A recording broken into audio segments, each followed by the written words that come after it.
வருகின்ற நாடாளுமன்ற பொதுத் தேர்தலில் அனைத்திந்திய அண்ணா திராவிட முன்னேற்றக் கழகம் சார்பில் மதுரை பாராளுமன்ற தொகுதியில் போட்டியிடும் வேட்பாளர் மருத்துவர் சரவணன் எக்ஸ்-எம்எல்ஏ ஆதரித்து பிரச்சார பொதுக்கூட்டம் மதுரை பழங்காநத்தத்தில் நடைபெற்றது.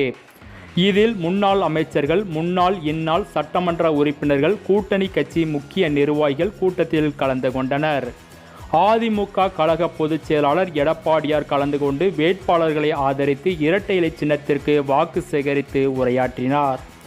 இந்த கூட்டத்தில் மருதுநாட்டு மக்கள் கட்சி சார்பாக மூத்த நிர்வாகிகளோடு பனையர் ராஜ்குமார் கலந்து கொண்டு சுதந்திர போராட்ட வீரரும் ஒடுக்கப்பட்ட மக்களின் ஒப்பற்ற தலைவருமான தியாகி வே. இமானுவேல் சேகரன் 100 என்ற புத்தகம் மற்றும் புரட்சியாளர் டாக்டர் பாபா சாஹேப் அம்பேத்கர் அவர்களால் உருவாக்கப்பட்ட இந்திய அரசியலமைப்பு சட்டம் புத்தகத்தை நினைவு பரிசாக எடப்பாடி கே. பழனிசாமிக்கு மருதுநாட்டு மக்கள் கட்சியின் தலைவர் பனையர் ராஜ்குமார் வழங்கினார்.